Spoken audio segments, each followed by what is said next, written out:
हाय बच्चों, नमस्कार। मैं राधिका मिस। आज बच्चों हमने लास्ट टाइम में गुरबानी पढ़े थे। आज हम वृंद के दोहे आ और आ दो सेक्शन में है बच्चों। आज हम लोग आ पढ़ेंगे और यस, ये है वृंद के दोहे। कवि परिचय बच्चों, यहाँ पे कवि परिचय माना जाता है कि कवि वृंद जी का जन्म 1643 को मथुरा में हुआ है। किसी को पता नहीं है, माना जाता है, तो उनको एक गेस कर रही है कि शायद से 1643 में इनका जन्म हुआ है। रीतिकालीन परंपरा के अंतर्गत आपका नाम आदर के साथ लिया जाता है। आपका पूरा नाम वृंदावन दास है। ये बहुत इंपॉर्टेंट है लाइन बच्चों, यहाँ पे नोट डाउन कर लो। वृंद कवि परिचय में वृंद जी का असली नाम है वृंदावन दास। आपकी रचनाएं रीतिबद्ध परंपरा के महत्वपूर्ण स्थान रखती है। आपने काव्य की विविध प्रकारों में रचनाएं रची है। 12 मासा में 12 महीनों का सुंदर चित्रण किया है। तो यमक सत्सई में विविध प्रकार से यमक अलंकार का स्वरूप स्पष्ट किया है। भाषा विशेष लिखी है। इसमें ये बहुत जरूरी है बात कि इन्होंने 12 मासा में 12 महीनों का वर्णन बहुत सुंदर तरीके से किया है। और यहाँ पे उन्होंने यमक सत्सई में विविध प्रकार के यमक अलंकार का उपयोग किया है। यमक means here rhyming words. Okay बच्चों, अभी देखो, आपके नीति परक दोहे जनसाधारण में बहुत प्रसिद्ध है और लोक व्यवहार में अनुकरणीय है। आपकी भाषा सहज, सुंदर तथा लोक भाषा से जुड़ी है। जैसे हमने बाकी के दोहों में देखते हैं ना, बहुत ज्यादा जटिल प्रकार की भाषा होती है। वृंद जी के दोहे में ऐसी भाषा नहीं होती है। आप 2-3 लाइन भी अगर अच्छे से आप रीड करोगे ना, तो आपको वहां पे वो दोहा अच्छे से समझ में आएगा बच्चों। अभी देखिए, आपकी भाषा में ब्रज तथा अवधी भाषा के शब्दों की बहुलता देखी जाती है। ये बहुत इंपॉर्टेंट है। आपकी भाषाओं में ब्रज भाषा और अवधी भाषा, इन दो भाषाओं का आपके बहुत बार देखा जाता है या इस्तेमाल किया जाता है। आपके द्वारा दिए गए दृष्टांत आपकी भाषा के साथ साथ भाव और कथ्य को भी प्रबोधपादक बना देते हैं। दृष्टांत मीन्स एग्जाम्पल, उदाहरण बच्चों। आपका निधन 1723 में हुआ। प्रमुख कृतियां वृंददास जी की प्रमुख कृतियां है वृंद सतसई, समेत शिखर छंद, भाव पंचाशिका, पवन पचीसी, हितोपदेश संधि, यमक सतसई, वचनिका, सत्य स्वरूप आदि कृतियां बच्चों। सबके दोहे या जितने भी हमारे लेखक है उनकी जो अनेक इतर प्रमुख कृतियां है, सब आपको याद रखनी है। ये 1 मार्क के लिए पूछा जाने वाला महत्वपूर्ण प्रश्न है बच्चों। अभी आगे विधा परिचय। रीतिकालीन काव्य परंपरा में दोहा छंद का अपना विशिष्ट स्थान है। दोहा छंद कई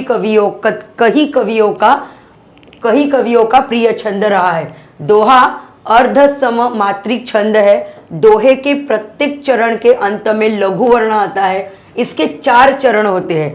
प्रथम और तृतीय चरण में 13 मात्राएं होती है तथा द्वितीय और चतुर्थ चरण में 11 मात्राएं होती है। पाठ परिचय। प्रस्तुत दोहों में कवि वृंद ने कई नीतिपरक बातों की सीख दी है। विद्या रूपी धन की विशेषता यह होती है कि वह खर्च करने पर भी बढ़ा जाता है। विद्या एक ऐसा धन है ना बच्चों, जो अपने पास रखने से नहीं बढ़ता है। जितना हम ये विद्या किसी को देते हैं, बांटते हैं, उससे वो विद्या बढ़ती है। अभी मेरे पास विद्या है, अभी मैंने मुझ तक रखी, चलो मैंने आजू बाजू के बच्चों को सिर्फ पढ़ाया, ओके, मैंने जाके ट्यूशन्स ले लिया, नॉट इनफ ना, तो मैं आपको भी पढ़ा रही हूँ, तो ये मेरी विद्या दिन ब दिन बढ़ रही है, ये घटती नहीं है। तो विद्या की यही एक अपना धन है, यही एक अपनी पूंजी है जो कभी खत्म नहीं होती है, चोरी नहीं होती है। और ये जितनी जितनी हम लोग देते हैं विद्या दूसरे को, वो बढ़ती है। तो विद्या हमेशा दान कीजिए, विद्या हमेशा आप दूसरों को देते रहिए। आंखें मन की सचझूठ बातें बता देती है। जितनी चादर हो मनुष्य को उतने ही पांव फैलाने चाहिए। व्यवहार में कपट को स्थान नहीं देना चाहिए। बिना गुणों के मनुष्य को बड़प्पन नहीं मिलता। दुष्ट व्यक्ति से उलझने पर कीचड़ हम पर ही उड़ता है। संसार में सद्गुणों के कारण ही व्यक्ति को आदर प्राप्त होता है।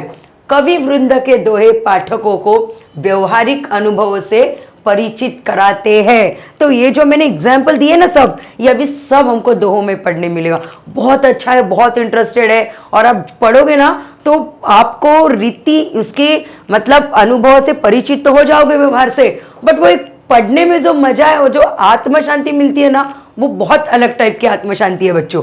जीवन का सच्चा मार्ग दिखाते हैं। तो ये दोहों के जो थोड़े बहुत लाइन है, तो ये सोचने पर मजबूर करते हैं कि यस, ये हम लोग जो जीवन व्यवहार कर रहे हैं, रोज का टाइम हमारा जो हम स्पेंड कर रहे हैं, ये बात कहीं ना कहीं मुझ पे भी लागू होती है, या तो मैंने आजू बाजू में कई बातें सीखी है, तो बहुत अच्छा है। मैं तो बहुत एंजॉय करती हूँ एवरी टाइम, मैं बच्चों को एवरी टाइम ये पढ़ाती हूँ, तो जितना पढ़ाती हूँ उससे ज़्यादा मैं खुद भी बहुत ज़्यादा एंजॉय करती हूँ ये वाला दोहा।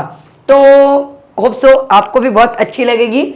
बच्चों देखिए, सरस्वती के भंडार की बड़ी अपूर्व बात, जो खर्चे त्यों त्यों बढ़े, बिन खर्चे घटी जात।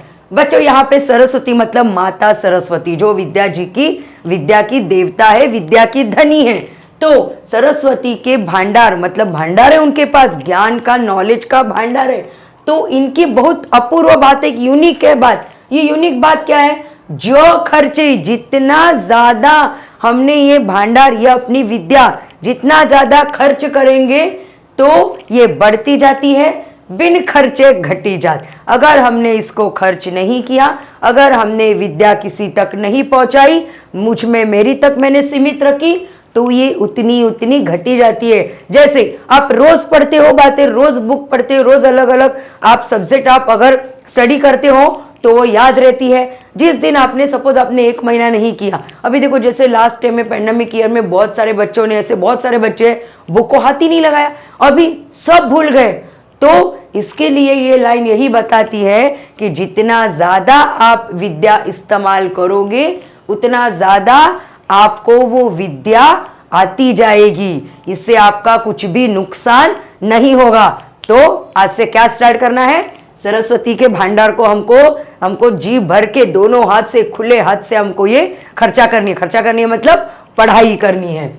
अभी आगे बच्चों, नैना देत बताए सब, ही को हेत अहित, जैसे निर्मल आरसी, भली बुरी कह देत। अभी नैना मतलब आंखें हित और अहित की दोनों बातें बताती है। उसी तरह मतलब अपनी आंखें क्या हित है, क्या अहित है हमारे लिए, सामने वालों को देख के या खुद को देख के, हमारी आंखों में देख के पता चलता है, या तो दूसरों को देख के भी हमको पता चलता है कि अच्छा है बुरा है। उसी प्रकार जैसे निर्मल आरसी मतलब मिरर, आईना, ये बताता है क्या भला है क्या बुरा है। जैसे हम लोग आईने में देखते हैं, अभी मैं कहीं पे जा रही हूँ, ड्रेस वेल है, मेकअप वेल है, बट कुछ कमी है, ये आईना बता सकता है ना। अभी हमारे जो पहचान वाले हैं, सगे संबंधी है, तो मन रखने के लिए बोल भी देंगे, अरे नहीं you are looking very beautiful, या नहीं बहुत अच्छा है, ड्रेसिंग वगैरह सब अच्छा है। बट एक आईना ऐसा है कि हमें वो सच्चाई बता देता है।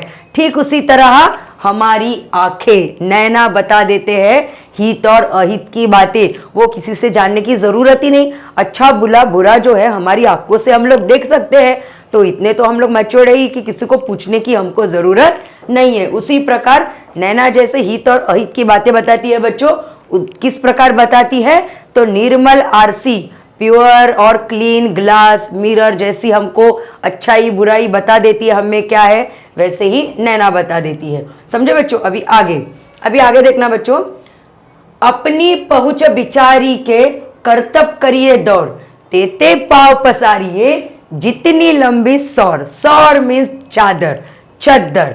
तो यहाँ पे अपने कार्य का फैलाव उतना ही करना चाहिए जितनी हमें क्षमता है, हमारी जितनी एबिलिटी है, हम लोग जितने कैपेबल है, उतना ही हमें कार्य का हमारे फैलाव करना चाहिए। अभी मैं अभी 12th में हूँ, मतलब आप सपोज सोच रहे 12th में हूँ, तो आप सोचोगे नहीं मैं मेडिकल भी दूंगा, मैं इंजीनियर भी करूंगा, मैं बीएससी भी करूंगा, मैं और क्या एमएससी तो चलो बाद में है, बाद में मैं बीकॉम भी करूंगा। ऐसे पॉसिबल नहीं हो सकता है। आप धीरे धीरे, आपको अगर आपको पानी है, पदवियां, तो आप सब कर सकते हो, बट फिलहाल जो है जितनी अपनी क्षमता है उतना ही आपको अपने कार्य का फैलाव करना चाहिए। मतलब अपनी जितनी क्षमता है उतना ही हमें हमारी जितनी है लंबाई उतना ही चादर लेनी चाहिए। अगर मैं हूँ मेरा कार्य पूरा नहीं हो सकता है, हमारी जितनी तेते पाँव पसारिए, हमारे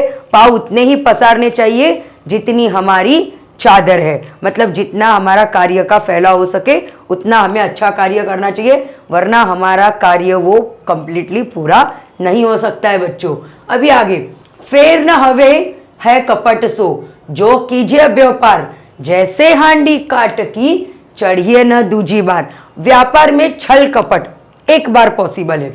व्यापार में छल कपट हम लोग एक साथ कर सकते हैं, कोई आएगा उसको फंसाएंगे, लेकिन घर जाके सब एक बार फंसे हैं। हाँ, even also I am also, मैं भी कभी कभी किसी की शिकार होगी, किसी ने मुझे व्यापार में फंसाया होगा, सब लोग। लेकिन एक जगह पे अगर हमारा नुकसान हुआ है, हमारा छल कपट हुआ है, हमारे साथ बुरा हुआ है, हम लोग दूसरी बार जाएंगे बच्चों? कदाई पे नहीं, बिल्कुल नहीं, हम सोच भी नहीं सकते वहां पे जाके। उसी प्रकार काठ की लकड़ी की हांडी आग पर जलाने के लिए या तो उसमें खाना बनने के लिए एक बार ही काम आती है, दूसरी बार वो काम नहीं आती है। उसी प्रकार विश्वास, यहाँ पे हमें ये जो वाला स्टांजा है वो क्या बताता है कि विश्वास बहुत जरूरी है अपने जीवन व्यवहार में। अगर हम लोग छल कपट से एक बार उसके साथ हम बुरा कर सकते हैं, दूसरी बार कर सकते हैं? बिल्कुल भी नहीं। वैसे ही काठ की हांडी, लकड़ी की हांडी, एक ही बार, हांडी मतलब खाना बनाने का बर्तन, एक ही बार चूल्हे पर चढ़ता है, बाद में वो किसी काम का नहीं है। उसी प्रकार के हमें जीवन में अच्छे कार्य करने चाहिए ताकि लोग हम पर विश्वास रख के हमारे पास दोबारा आने चाहिए। ओके बच्चों, अभी आगे, ऊंचे बैठे न लहे गुण बिन बड़पन कोई, बैठो देवल शिखर पर वायस गरुड़ ना होई। वायस मीन्स क्रो, कौवा। देखो कितना अच्छा अर्थ है, ऊंचे बैठे, कोई भी कितना ऊंचे पद पर जाके बैठ जाए, उसका जब उसके पास उतनी क्षमता नहीं है, उसकी उतनी औकात नहीं है, तो वहां पे बैठना उसके लिए व्यर्थ है। जिस प्रकार देवल के शिखर पर, देवल मीन्स मंदिर हियर, तो मंदिर के शिखर पर अगर कौवा जाके बैठ गया तो क्या वो गरुड़ बन सकता है? No, not possible. वो गरुड़ ही रहता है, कौवा कौवा ही होता है। भले वो देवल की शिखर पर भी जाके बैठे हो तभी कौवा ही कहलाता है। मतलब व्यक्ति अपने गुण के अनुसार पहचाना जाता है। अगर मेरे पास गुण ही नहीं है और मैं जाके अगर मैं डॉक्टर के पास गया, डॉक्टर नहीं है, तो मैं जाके डॉक्टर के कैबिन में उनके कुर्सी पर जाके बैठ गया, तो मैं डॉक्टर बन गया? नो, नहीं। मैं मरीज हूं, मैं उस टाइम पे मदद के लिए डॉक्टर के पास आया तो मैं वही कहलाऊंगा। सिर्फ एकमात्र बैठने पर उस स्थान पर मुझे उनके गुण प्राप्त नहीं हो जाएंगे। गुण प्राप्त करने के लिए वैसे हमारे मेहनत बचा, अभी जैसे मेहनत करने पर वो अधिकार हमें प्राप्त होते हैं। जैसे अभी यहाँ पे देखिए, उद्यम कबूह न छांडिए पर आशा के मौत, गागरी कैसे फूरिए उनियो देखिए पयोद। पयोद मतलब बादल।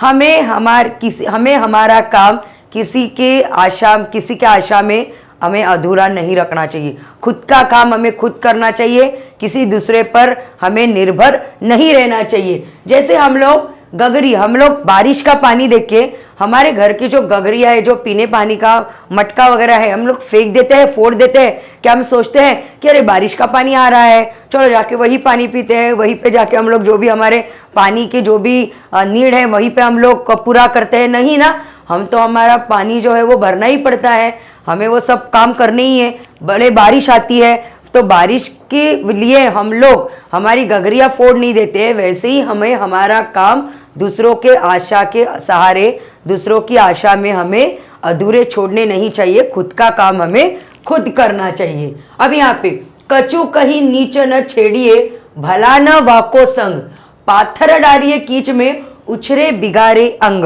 मतलब कभी आप किसी नीच व्यक्ति को कभी छेड़िएगा नहीं, क्योंकि अगर आपने उस व्यक्ति को छेड़ दिया तो उसने जो प्रति शब्द उसके बोले जाते हैं वो बहुत गंदे और बहुत बुरा बोल लगता है। तो इस प्रकार लगता है जैसे कीचड़ में पत्थर डालने पर जो कीचड़ हमारे शरीर पर उड़ता है तो गंदगी आ जाती है, गंदगी हमारे कपड़ों पर, हमारे शरीर पर उड़ जाती है। तो उसी प्रकार किसी नीच आदमी को, किसी बुरे आदमी को छेड़ना नहीं चाहिए कि तू बुरा है या तो तूने कुछ बुरा किया है, क्योंकि उससे कही गई बातों से हमें उससे भी ज़्यादा बुरा लग सकता है। जैसे मैंने बताया कि कीचड़ में फेंकने पर कीचड़ की गंदगी अपने आप ही उड़ती है और उसके अपशब्द भी, उस बुरे इंसान के अपशब्द भी हमें सुनने पड़ते हैं।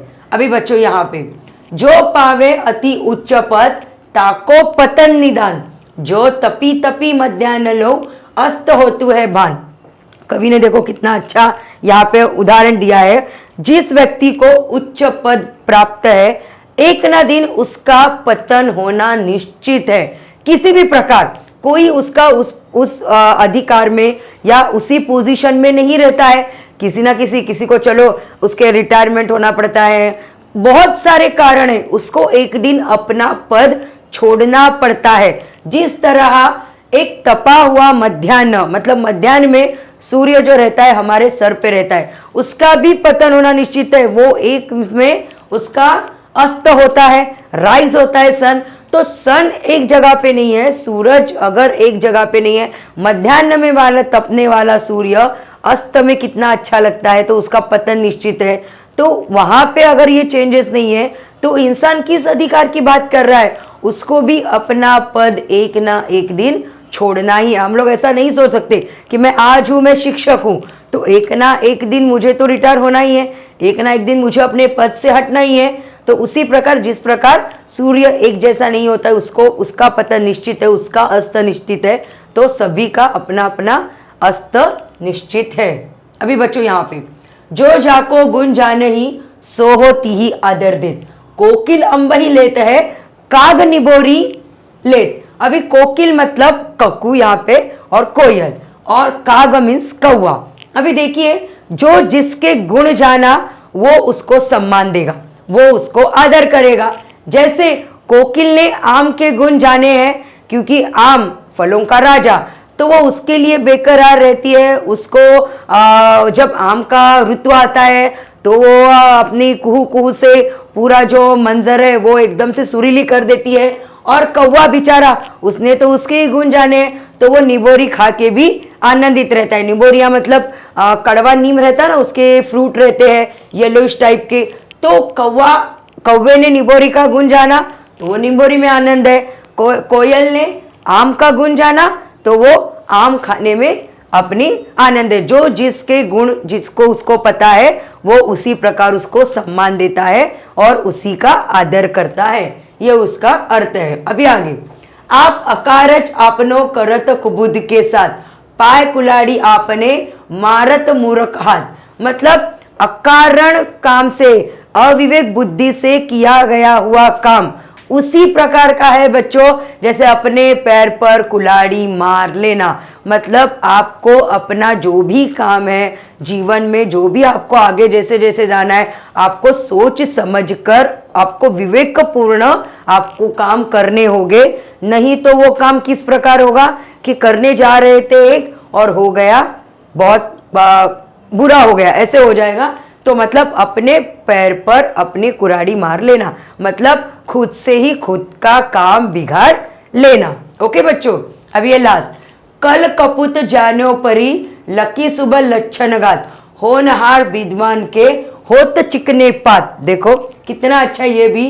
तो एक बच्चा जब जन्म लेता है तो पालने में उसके गुण देख के, तो पालने में आपने बहुत ज्यादा सुना होगा कि अरे बच्चा इतना सा छोटू सा है, वो ऐसे देख रहा है, टकमक देख रहा है, अरे आगे जाके बहुत होशियार होगा, ये ऐसे होगा बच्चा। तो पालने में बच्चे को गुण से पता चलता है कि बच्चा आगे जाके कितना होशियार है, स्मार्ट है। तो उसी प्रकार होनहार बिरवान पात, यहाँ पे चिकने पात मतलब पेड़ों के चिकने स्मॉल बेबी लीव्स देख के पता चलता है कि ये जो पेड़ है बड़ा होके कितना होनहार और बिरवान होगा, मतलब वो कितना ज्यादा फला फूला पेड़ बनेगा उसके चिकने पात देखे। जैसे बच्चों को देखा जाता है पालने में उसके गुणों को, वैसे ही एक पेड़ के जब वो छोटा सा प्लांट रहता है तभी पता चलता है कि वो आगे जाके कितना सशक्त पेड़ बनेगा। ओके बच्चों, यहाँ पे अपनी वृंद के दोहे कविता अच्छे से मैंने समझा दी है। अभी मैं आपको इसके शब्दार्थ बताती हूँ। सरस्वती मतलब सरस्वती जी, विद्या की देवी। सौर मतलब चादर। लही मतलब लेना। उद्यम मतलब प्रयत्न करना। पाथर पत्थर। अम्बही आम। कर्तव्य कार्य। काठ लकड़ी। वायस मीन्स कौवा। पयोद बादल। तीही उसे। निबोरी नीम का फल। अभी आगे बच्चों, अभी देखिए यहाँ पे सरस्वती के भंडार को अपूर्व क्यों कहा गया है? क्योंकि जितना खर्चा किया जाए उतना वो बढ़ते जाता है। पहले जो दो लाइन है अपने सरस्वती के भंडार की बड़ी अपूर्व बात, जो जो खर्चे त्यो त्यो बिन खर्चे घटी जात, ये लाइन यहाँ पे लिखनी है बच्चों। अब यहाँ पे व्यापार में दूसरी बार छल कपट करना असंभव होता है। क्यों होता है? क्योंकि सामने वाले को असलियत पता चलता है, सत्य का पता होता है कि मेरे साथ यहाँ पे छल कपट हुआ है, तो वो दोबारा और दूसरी बार वो वहां पे जाता नहीं है। जहां से उसको छल कपट हुआ है वो दूसरी बार वहां से व्यापार नहीं करता है। ओके, इसके लिए व्यापार में दूसरी बार छल कपट करना असंभव है। सहज संबंध जोड़िए। ऊंचे बैठना लही गुण बिन बैरपन कोई। यहाँ पे क्या आता है? यहाँ पे बच्चों आता है, सॉरी मैं आपको बताती हूँ, देखिए यहाँ पे आता है ये, यहाँ पे मतलब कोई कितना भी बड़ा हो वो अपने जितना अधिकार है वो अपने गुण नहीं है तो वो प्राप्त नहीं कर सकता है। मतलब बैठो दिवल शिखर पर वायुस गरुड़ न हुई, कोकिल अंबही ले काग निबोरी खात। ओके बच्चों, अभी आगे बच्चों आदर का होता है, एक मिनट बच्चों, आदर का होता है अनादर। कपूत का होता है सपूत। अस्त का होता है उदय और पतन का होता है उत्थान। ओके, अभी यहां पे देखिए बच्चों, चादर देखकर पैर फैलाना बुद्धिमानी कहलाती है। इस विषय पर अपने चर्चा व्यक्त कीजिए। तो आप लिख सकते हो कि ऐसे ऐसे अपने कार्य अपने विचार के अनुसार जितनी अपनी क्षमता है उतने ही हमारे कार्य फैलाने चाहिए। मैंने ऐसे एक दिन ऐसे सोचा था, आप अपना अनुभव भी यहाँ पे लिख सकते हो। मैंने सोचा था ये करना है मुझे, लेकिन उसके बाद में मुझे पता चला कि ये कार्य उतना अभी मुझे क्षमता नहीं है, तो मैंने थोड़ा दिन जाने दिया। मैंने उस पर बहुत ज़्यादा विचार विमर्श किया। मैंने उसके लिए सभी जिससे मैं जो लोग परिचित थे उनसे मैंने बात की, तो मैंने उसको समय दिया और थोड़े दिन के बाद मैं वो कार्य अपनी क्षमता के अनुसार ज़रूर पूरा करूँगा। आप ऐसे भी लिख सकते हो। फिर बाद में यहाँ पे ज्ञान की पूंजी बढ़ाना चाहिए। इस विषय पर अपना ज्ञान की पूंजी बढ़ानी चाहिए, इस विषय पर अपने विचार लिखिए। तो अपने सरस्वती जी माता जी को मैंने जो बताया वो लाइन लिख सकते हैं। फिर बाद में आप लिख सकते हो कि और एक लाइन आया था कि जितना आपको लंबी चादर है वो वाला, ये भी आप लाइन का ये भी आप डिस्क्राइब यहाँ पे कर सकते हो 2 लाइन का। उसके बाद जो भी आपको समझा इस दोहा में 2-2 लाइन, कि जिससे आपको लगे कि ये विद्या की मतलब बहुत विद्या दान करने की बात जिसमें आई है, वो सब अधिकार गुण कौवा और वायस का लिख सकते हो, निबोरी का और अपना आम का बात लिख सकते हो। ऐसे आप 2-2 में लाइन में आप यहाँ पे लिख सकते हो बच्चा। तो यहाँ पे रसस्वादन है, जीवन के अनुभवों का वास्तविकता से परिचित कराने वाले वृंद जी के दोहों का रसस्वादन कीजिए। जो मैंने कहा था सरल सुंदर भाषा, तो उनके जो ब्रज भाषा और वो सब आपको लिखना है। फिर बाद में उनकी प्रमुख कृतियाँ में ये यमक है, फिर ये है, ये सब आप रसस्वादन कीजिए। वृंद जी की प्रमुख रचनाएं, अभी वृंद जी की जो प्रमुख रचनाएं हैं वो क्या क्या है, मैं आपको यहाँ पे डिस्क्रिप्शन बॉक्स में इसके आंसर में लिख के देती हूँ। फिर भी मैं बताती हूँ कि उनके समेत शिखर छंद, भाव पंचशिका, वृंद सतसई, पवन पचीसी, हितोपदेश, ये सब है। दोहा छंद की विशेषताएं क्या है, तो वही लिखना है। दोहे के प्रथम और तृतीय चरण में 13-13 मात्राएं होती है और द्वितीय और चतुर्थ चरण में 11-11 मात्राएं होती है। बस यहाँ तक लिखना है बच्चों।